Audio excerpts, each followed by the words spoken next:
जय हिंद दोस्तों। आज हम देखते हैं राजस्थान के अफवाह तंत्र। राजस्थान के अफवाह तंत्र को 3 भागों में बांटा गया है। कौन कौन से हैं देखते हैं हम राजस्थान का।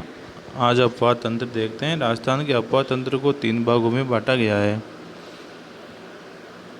अरब सागर में गिरने वाली नदियाँ, बंगाली खाड़ी में गिरने वाली नदियाँ और आंतरिक प्रवाह की नदियाँ। इसी प्रकार राजस्थान की नदियों को 3 भागों में बांटा गया है।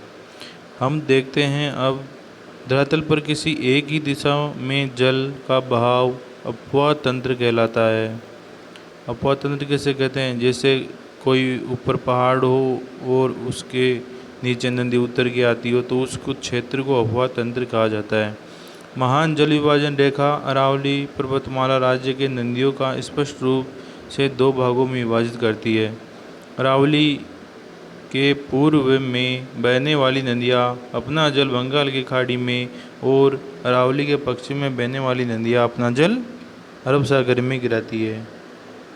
एक तो अरावली के जो पूर्व में नदियाँ बहती है, उस जो पूर्व में नदियाँ बहती है वो अपना जल बंगाली खाड़ी में लेके जाती है, और अरावली के पश्चिम में नदी बहती है वो अपना जल अरब सागर में लेके जाती है।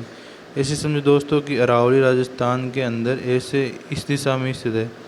तो पूरब के अंदर जो नदियाँ बहती है या जो बरसात होती है वो बंगाल की खाड़ी में लेके जाएगी इधर, और यह बरसात होती है पश्चिम के अंदर वो इधर अरब सागर में लेके जाएगी। फिर आगे देखते हैं कि आंतरिक जल प्रवाह प्रणाली वाली नदियों से तात्पर्य है कि वे नदियाँ जो कुछ दूरी तक बहने के पश्चात, जो आंतरिक प्रवाह की नदियाँ है उसका मतलब है कि वो नदियाँ जो कुछ दूरी तक बहने के पश्चात समाप्त हो जाती है, जिसका जल किसी समुद्र तक नहीं पहुंच पाता, आंतरिक प्रवाह वाली नदियाँ कहा जाता है। राजस्थान में 60% आंतरिक प्रवाह नदियाँ बहती है। कितनी? 60% आंतरिक प्रवाह राजस्थान में। देखते हैं अपन जीवन रेखा एक नज़र में। राजस्थान की जीवन रेखा इंदिरा गांधी नेहरू कहा जाता है। रेगिस्तान की जीवन रेखा भी इंदिरा गांधी नेहरू कहते हैं। पश्चिमी राजस्थान की जीवन रेखा इंदिरा गांधी नेहरू कहते हैं। इसके दो कितने नाम है? राजस्थान की जीवन रेखा, रेगिस्तान की जीवन रेखा, पश्चिमी राजस्थान की जीवन रेखा, मारवाड़ की जीवन रेखा लूणी नदी को कहा जाता है। मारवाड़ की जीवन रेखा लूणी नदी को कहा जाता है। बीकानेर की जीवन रेखा कवरसेन लिफ्ट नहर परियोजना को कहा जाता है। बीकानेर किसे कहते हैं? कवरसेन लिफ्ट परियोजना को बीकानेर की जीवन रेखा कहते हैं। राजसमंद की जीवन रेखा नंदसमंद बांध जो सिंचाई परियोजना स्थित है नंदसमंद बांध से होती है राजसमंद की। भरतपुर की मोती झील है जो भरतपुर की जीवन रेखा कहलाती है। गुजरात की जीवन रेखा नर्मदा नदी को गुजरात की जीवन रेखा कहते हैं। जमशेदपुर की जीवन रेखा स्वर्ण रेखा नदी को कहा जाता है। स्वर्ण रेखा किसी दामोदर नदी को स्वर्ण रेखा कहा जाता है। आदिवासियों की या दक्षिणी राजस्थान की जीवन रेखा माई नदी को कहा जाता है। ये हो गई है जीवन रेखाएं। अब देखते हैं कि अरब सागर में गिरने वाली नदियाँ। यह अरावली के पश्चिम में बहने वाली नदियाँ स्थित है। इसमें लूणी नदी सबसे बड़ी नदी है। लूणी नदी मरुस्थल की सबसे लंबी नदी स्थित है। लूणी नदी उपनाम मारवाड़ की जीवन रेखा मरुस्थल का गंगा आदि खारी व मीठी अंतसलीला कालिदास ने रेल या नेड़ा जालौर में कहा जाता है। नेड़ा और अंतसलीला कालिदास ने कहा था। जालौर में रेल या नेड़ा कहा जाता है लूणी नदी को। लूणी नदी के उद्गम नाग की पहाड़ी अजमेर से होता है। पुष्कर में गोविंदगढ़ अजमेर तक ही है साकी कहा जाता है। गोविंदगढ़ के साकी कहा जाता है। अजमेर में इसे सरस्वती कहा जाता है। आगे चलकर लूणी नदी का नाम प्राप्त होता है। लूणी नदी तो आगे चलकर निकाला गया है। लूणी नदी की कुल लंबाई 350 किलोमीटर स्थित है। इसमें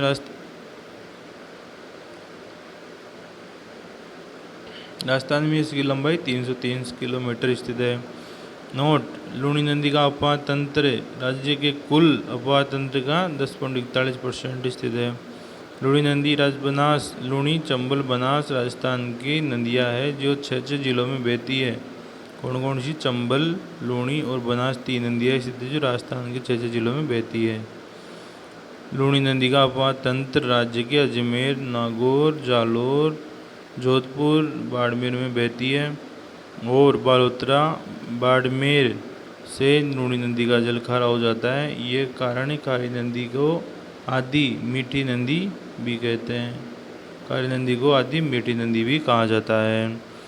जालोर जिले की लूणी नदी का तेज प्रवाह के कारण रेल व नेड़ा कहा जाता है। जालोर क्षेत्र व इसका प्रवाह तेज होता है, इसे रेल व नेड़ा कहा जाता है।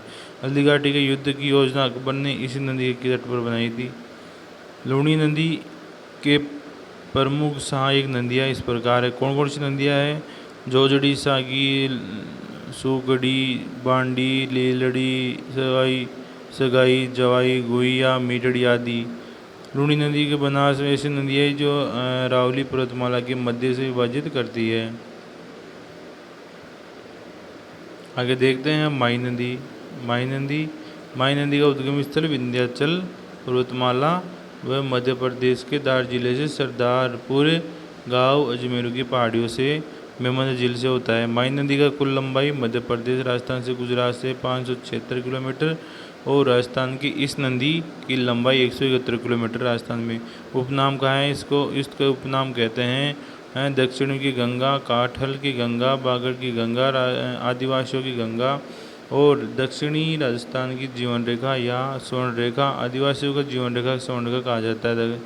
माई नदी राजस्थान के एकमात्र ऐसी नदी है जिसका उद्गम दक्षिण में होता है और ये उत्तर में बहती है, उत्तर की तरफ बहती है। माई नदी राज्य के एकमात्र ऐसी नदी जिसका दक्षिण में उद्गम होता है और उत्तर की ओर बहती है और वापस दक्षिण की ओर चली जाती है। ये अपनी यू आकार का शेप बनाती है। माई नदी कर्क रेखा को 2 बार काटती है। माई नदी राजस्थान के सर्वप्रथम बांसवाड़ा के खादू ग्राम में प्रवेश करती है। ये हो गई माई नदी। ये अपने डूंगरपुर और बांसवाड़ा 2 जिलों में बहती है। अब देखते हैं नोट। राजस्थान के भूतपूर्व मुख्यमंत्री हरिदेव जोशी का जन्म इसी गांव में हुआ था। माई नदी के खादू जिले में हुआ था। माई नदी के बांसवाड़ा जिले के बोरखेड़ा नामक स्थान पर माई बजाज सागर बांध का निर्माण किया गया। राजस्थान में सबसे बड़ा नगर जयपुर है, सबसे छोटा नगर बोरखेड़ा बांसवाड़ा के अंदर स्थित है। बांसवाड़ा जिले के बहने के बाद यह नदी डूंगरपुर जिले में प्रवेश करती है और माई डूंगरपुर बांसवाड़ा जिले में सीमा निर्धारित करती है। माई नदी तट पर गुजरात व गलियाकोट नामक स्थान पर बोरा संप्रदाय सैयद फखरुद्दीन की दरगाह स्थित है। माई नदी का तट है जो डूंगरपुर पे, उसकी बात कर रहे हैं अपन। डूंगरपुर जिले के नेवठापुर नामक गांव है ये। इसे सोम, माही और जाखम नदियों का संगम होता है। डूंगरपुर जिले के बेणेश्वर धाम नामक स्थान पर प्रतिवर्ष माघ शुक्ल को पूर्णिमा को 15 दिन तक चलने वाले आदिवासियों के कुंभ, बागड़ का कुंभ कहा जाता है। इस स्थान पर संत मावजी द्वारा स्थापित किया गया था। ये स्थान ये शिवलिंग स्थित है, जो खंडित शिवलिंग भी कैसा है? खंडित है और इसकी पूजा की जाती है और यह आराध्य ब्राह्मणों की पीठ भी स्थित है यहाँ। आगे देखते हैं अपन। डूंगरपुर जिले में बहने के पश्चात यह गुजरात राज्य के पंचमहल जिले प्रवेश करती है। एक गुजरात राज्य के पंचमहल जिले के रामपुर गांव में माई नदी क्या करती है कि जो कनाडा बांध बनाती है गुजरात जिले के अंदर। कनाडा बांध समस्त खर्च गुजरात प्रशासन द्वारा वहन किया गया, जबकि इसका समस्त लाभ राजस्थान को मिल रहा है। मतलब जो कनाडा बांध बनाता उसका जो वो था खर्चा, वो तो गुजरात गवर्नमेंट करी और इसका लाभ राजस्थान को मिल रहा है। अंत में यह नदी खंबाती खाड़ी में गिर जाती है और एक कैम्बे की खाड़ी में जाकर विलीन हो जाती है। सुजलाम सुफलाम का संबंध माई नदी से स्थित है। सुजलाम सुफलाम नहर स्थित है इसकी। माई नदी के राजस्थान, गुजरात, राज्य की संयुक्त परियोजना स्थित है। माई बजाज सागर परियोजना भी स्थित है। इसे राजस्थान का हिस्सा 45% है, गुजरात का हिस्सा 55% है। माई नदी के तट पर गुजरात डूंगरपुर जिले में औदिच्य ब्राह्मणों की पीठ स्थित है। माई नदी के सहायक नदियाँ कौन कौन सी है? एत्रावती, अनास, ऐरावती, मोरेन, सोम, जाखम, सोम, हरण। आगे देखते हैं साबरमती नदी। साबरमती नदी साबरमती आश्रम में स्थित है। इसके किनारे गुजरात की मुख्य नदी कहा जाता है इसको। उद्गम उदयपुर से होता है और गोगुंदा से उदयपुर में गोगुंदा की पहाड़िया से उद्गम होता है और डेबर झील पादरला गांव से होता है।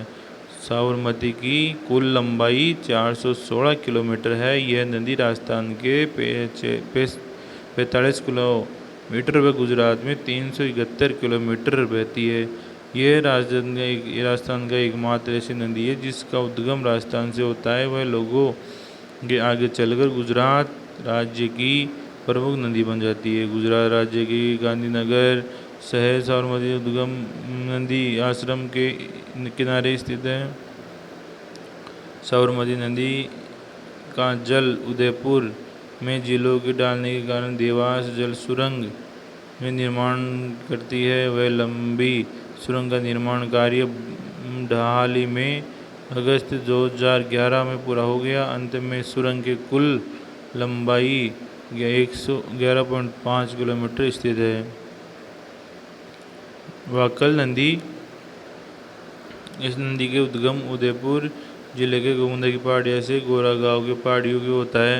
इस नदी के वाकल व सहायक नदी मानसी आकर मिलती है। मानसी वाकल बेसिन का निर्माण करती है। उदयपुर शहर वाराणसी वाकल नदी के तहत बांध बनाकर जलापूर्ति की जा रही है। वाराणसी वाकल बांध देवास सुरंग व जल उदयपुर जिले में स्थित कोटड़ा तालाब में डाला जा रहा है। यहाँ वह नंदेश्वर चैनल के जरिए जल उदयपुर में पिछोला झील में पहुँचा जा रहा है।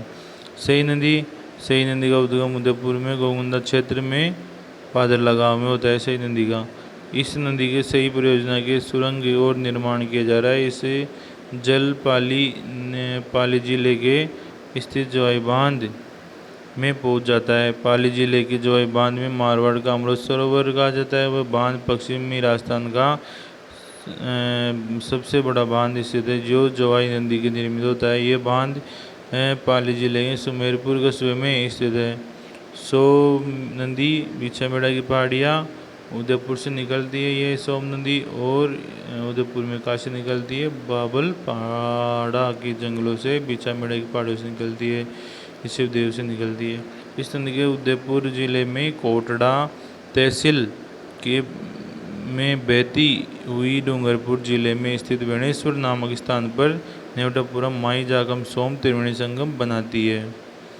अब आगे देखते हैं अपन सोम नदी उदयपुर जिले में सोम कागदर बांध, डूंगरपुर जिले में सोम कमला अम्बा बांध बनाती है। अब देखते हैं जाखम नदी का उद्गम प्रतापगढ़ के छोटी सादड़ी से होता है और बाहर माता की पहाड़ियों से होता है। इस नदी का राज्य का सबसे ऊंचा बांध जाखम बांध स्थित है। वह बांध में 81 मीटर स्थित है। यह बांध प्रतापगढ़ जिले में जाखमियाना गांव में स्थित है। अंत में यह नदी डूंगरपुर जिले में बेणेश्वर नामक स्थान पर नेवटापुरम माई सोम नदी के साथ मिलकर त्रिवेणी संगम बनाती है। फिर देखते हैं अपन पक्षी बनास सिरोही जिले के अरावली पर्वत पर सनावरा गांव में पहाड़ियों से होता है। सर्वाधिक आर्द्रता शीतलता लिए विख्यात माउंट आबू शहर में नदी के तट पर स्थित है।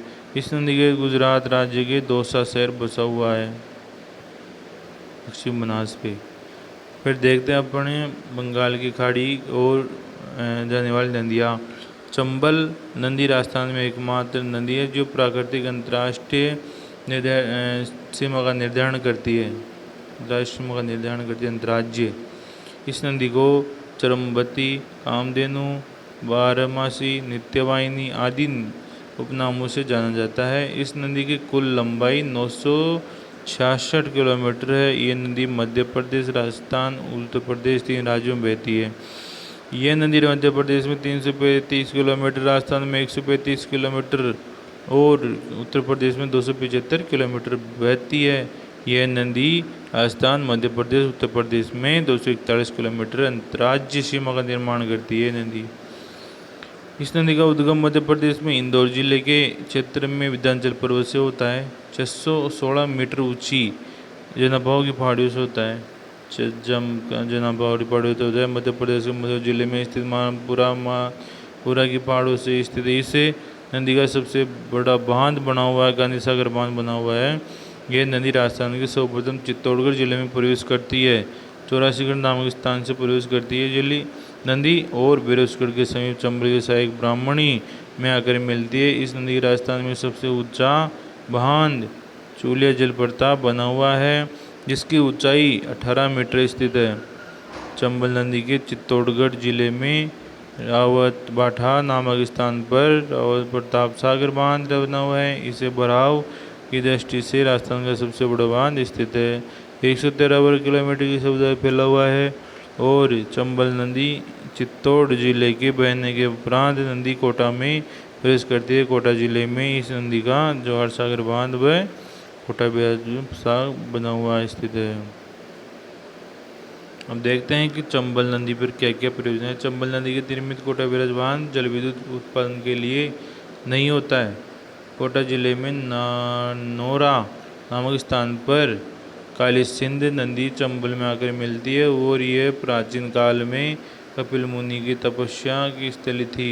कोटा व बूंदी जिलों में सीमा निर्धारण करती हुई यह नदी बूंदी जिले में प्रवेश करती है और बूंदी में केसरोपाटा नामक स्थान पर नदी सर्वाधिक गहरा घाट 113 किलोमीटर गहराई का घाट बनाती है। बूंदी जिले में आगे चलकर नदी कोटा व सवाईमाधोपुर जिले में सीमा का निर्धारण करती है। सवाईमाधोपुर जिले में खंडार तहसील में ग्रामेश्वरी नामक स्थान पर बना सीप नदी चंबल में आकर मिल जाती है और त्रिवेणी संगम का निर्माण करती है। चंबल बनास सीप त्रिवेणी संगम बनाती है। यह मीणा जाति का प्रयागराज भी कहा जाता है। मीणा जाति का प्रयागराज कहा जाता है। सवाईमाधोपुर जिले में पालिया नामक स्थान पर चंबल की सहायक नदी पार्वती नदी इसमें आकर मिल जाती है। फिर देखते हैं कि सवाईमाधोपुर जिले में पालिया नामक स्थान पर, धौलपुर जिले में पालाहाट नामक स्थान पर 41 किलोमीटर, धौलपुर जिले में पीलाहाट होते हुए राजस्थान में बाहर मिल जाती है। उत्तर प्रदेश में बहती है। इसे उत्तर प्रदेश में 175 किलोमीटर बहने के उपरांत इटावा जिले में मुरादागंज कस्बे के समीप यमुना नदी मिल जाती है। चंबल नदी के संबंधित जो संबंधित महत्वपूर्ण तत्व राजस्थान के अपवाद क्षेत्र में 20% स्थित है।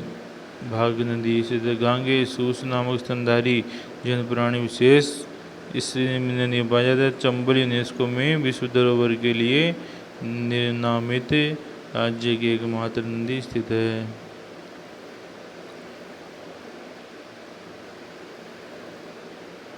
चंबल नदी बहाव क्षमता की दृष्टि से राजस्थान की सबसे लंबी नदी स्थित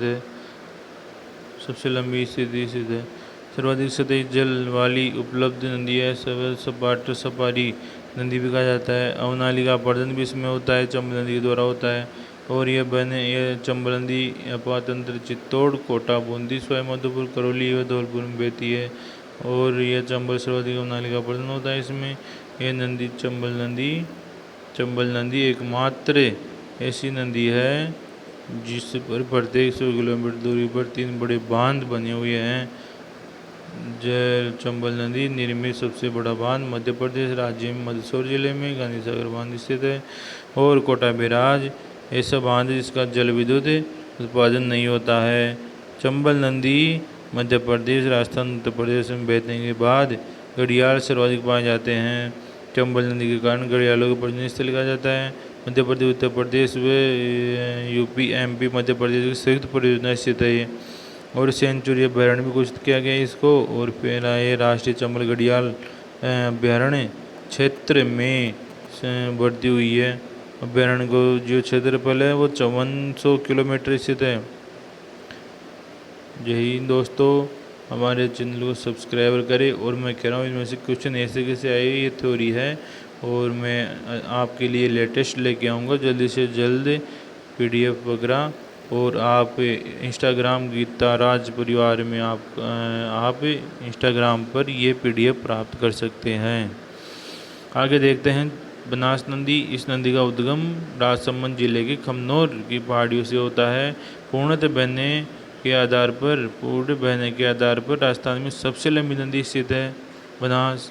इसकी कुल लंबाई 480 किलोमीटर। इस नदी के वन की आशा, वर्णाशा व विशिष्ट नदी के उपनामों से जाना जाता है।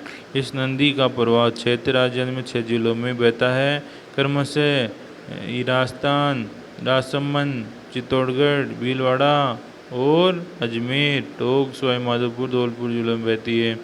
नदी का प्रवाह क्षेत्र भूरी मिट्टी के प्रवाह क्षेत्र पाया जाता है। भीलवाड़ा जिले के बिगोद कस्बे में समीप बनास, बेडच व मैनाल त्रिवेणी संगम बनाती है। बनास नदी टोंक जिले में चारों ओर से मिलाकर बहती है। टोंक जिले में राजमहल नामक स्थान पर बनास राई खारी त्रिवेणी संगम स्थित है। राजस्थान की सबसे बड़ी त्रिवेणी सिंचाई परियोजना इंदिरा गांधी नहर परियोजना, जबकि राज्य में सबसे बड़ी पेयजल परियोजना टोंक जिले में बनास नदी पर निर्मित विशैलपुर बांध परियोजना स्थित है। बनास नदी का निर्मित विशैलपुर बांध की जयपुर शहर में जलापूर्ति की जा रही है। विशैलपुर बांध का निर्माण अजमेर में चौहान शासक वीरराज चतुर्थ ने करवाया था। और बनास नदी आपात क्षेत्र स्वयं माधोपुर जिले में खंडार तहसील में रामेश्वर घाट नामक स्थान पर जाकर मिल जाती है। रामेश्वर नामक स्थान पर चंबल, बनास व शिव नदी त्रिवेणी संगम बनाती है। मेणों का प्रयागराज कहा जाता है। बनास नदी चंबल से सबसे बड़ी सहायक नदी स्थित है। नाथद्वारा के पास नदी संबंध बांध निर्माण किया गया है। आगे देखते हैं बेड़स नदी गोंगदे के पहाड़ी से निकलती है, उदयपुर से निकलती है बेड़स नदी और उदयपुर की 13 किलोमीटर बहने के पश्चात ये नदी उदय सागर झील में गिरती है। उदय सागर झील में गिरने के पूर्व ये नदी के आयड़ नाम से जाना जाता है। और उदयपुर जिले में इस नदी को बहने के बाद बेड़स हो जाती है। चित्तौड़गढ़ जिले में इस नदी गंभीरी नदी के कहते हैं। और मेसा के पठार पर स्थित प्रसिद्ध चित्तौड़गढ़ दुर्ग गंभीरी व बेड़स नदी के संगम पर स्थित है। ये नदी भीलवाड़ा के बिगोद कस्बे में बनास नदी पर जाकर मिल जाती है। ये स्थान पर बनास, बेड़च व मैनाल त्रिवेणी संगम में स्थित है। उदयपुर जिले में आड़ सभ्यता इसी नदी के तट पर स्थित है। गंभीरी नदी, इस नदी के उद्गम मध्य प्रदेश में रतलाम जिले में जावर की पहाड़ियों में होता है। गंभीरी नदी जावर की पहाड़ी से निकलती है, विलीन हो जाती है और चित्तौड़गढ़ में गंगा कहा जाता है। खारी नदी राजसमंद के विजयालय की पहाड़ी से निकलती है और अजमेर उदयपुर सीमा निर्माण करती है। वह ओजियाना सभ्यता विकसित हुई। खारी नदी किनारे ओजियाना सभ्यता विकसित हुई। आगे चलकर ये नदी टोंक व राजसमंद में स्थान बनास नदी मिल जाती है। राजमहल टोंक में बना डायो खारी संगम बनाती है। फिर आगे देखते हैं अपन कोठारी नदी। इस नदी का उद्गम राजसमंद के देवगढ़ ग्राम के समीप होता है और यह पहाड़िया के होता है। यह भीलवाड़ा के मेज बांध का निर्माण करती है। फिर आगे देखते हैं माशी नदी, उद्गम अजमेर से होता है। फिर देखते हैं डाई नदी है, अजमेर से किशनगढ़ के बाद सिरवा से होता है। मानसी वाकल भीलवाड़ा से होता है। मोरियल सवाई माधोपुर से होता है। और ढूंढ नदी जयपुर से होता है। जोड़ के पास से भांडी नदी जयपुर में होता है। यह उद्गम स्थल महत्वपूर्ण स्थित है। अब देखते हैं अपन आंतरिक प्रवाह की नदियाँ जो अपन कल देखेंगे। जय हिंद दोस्तों, आप हमारे चैनल को अधिक से अधिक सब्सक्राइब करें।